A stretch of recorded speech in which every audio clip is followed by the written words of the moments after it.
আবার শিখা যে হাতে নিয়ে ওই পুরুষ অঙ্গটা যে হাতে নিয়ে যে ভিডিও করছে সেটা আপনারা দেখতে পারবেন, ভিডিও ছাড়ছে সকালে। দারোগা ফোন দিয়ে বলতেছে যে তোমার ভাইয়ার তো এরকম এরকম, তোমার ভাইয়া দৌড়ে এসে আমাদের থানায় আসছে, এরকম এরকম অবস্থা। কি অবস্থা? মানে এই যে পুরুষ দুই টুকরা করছে আর এক টুকরা বলে ওই বাসায় ছিল, আর এক টুকরা ওর সাথে তো মানে রয়েছে। পরে দারোগায় এবার ওরে ওইখানে রাইখা তারপরে হাসপাতালে নিয়ে রক্তটা বন্ধ করছে, বন্ধ কইরা থুইয়া ওরে রাইখা থুইয়া আবার গেছে ওই শিখারে আনতে, শিখারে যাই আনছে। আর ওই পরবর্তী যে টুকরাটা ওইটাও সে বলে উদ্ধার করে আনছে।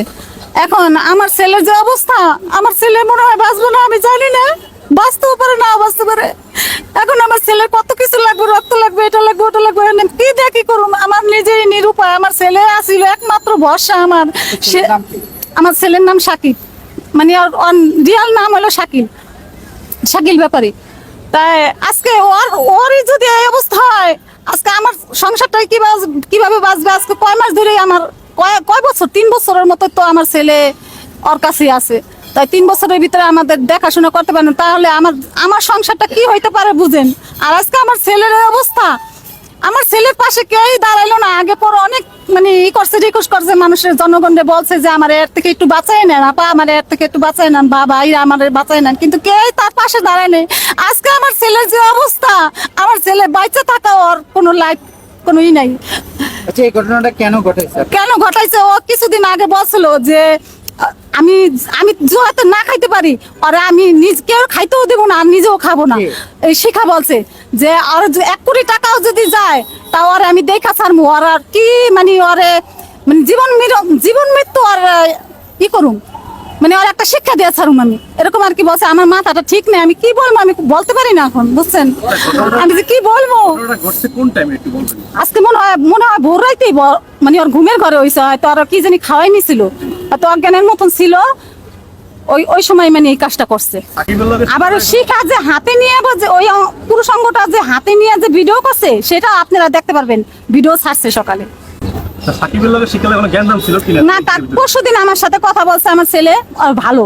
আমি শিখার সাথে আমি কথা বলি না, আজকে 6-7 মাস ধরে আমি শিখার সাথে কথা বলি না, আর আমার ছেলের সাথেও বলি নাই। হয়তো এই মনে হয় 2-3 বার, মনে হয় হয়তো এই যে জেলখানাতন বাইরানের পরে 2-3 বার আমি কথা বলছি। তারপরে আবার এই যে কালকে বলে আমার বোনের সাথে কথা বলছিল যে ওরা বলে ভালোই, দুজন বলে মিলতাল। এখন মিলতালের ভিতরে যে কি হইলো আমি নিজে বলতে পারলাম না। সকালবেলা ফোনটা পায় আমার আসমান জমিন ভেঙে পড়ছে যে আমার ছেলের এই অবস্থা কিসের জন্য হইলো।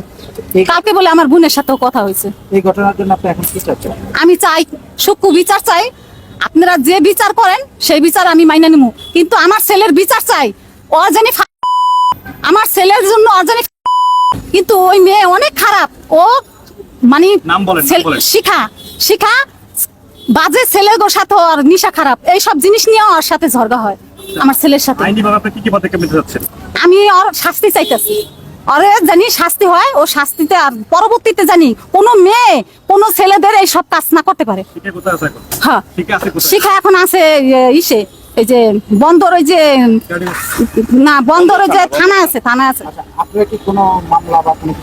আমি এখনো কিছু করি না। আর আমি যে আজকে মিডিয়ার সামনে আসছি, এত কিছু হয়েছে, কয়েকবারে এত কিছু হয়েছে, আমি মিডিয়ার সামনে আসি নাই। কেন আসি নাই জানেন? আমার মান সম্মানের ভয়ে আমি মিডিয়ার সামনে আসি নাই, কিন্তু আজকে আমার আসতে হয়েছে আমার ছেলের বাধ্যতার কারণে।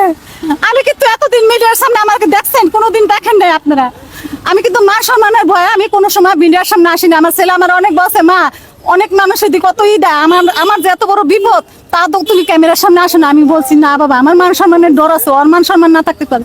আমি গরিব হইলো আমার মান সম্মান আছে, আমি কিন্তু মিডিয়ার সামনে যাবো না। কিন্তু আজকে আমার বাধ্য করছে আমার ছেলের অবস্থার কারণে আমি বাধ্য হইয়া আপনাদের সাথে কথা বলছি।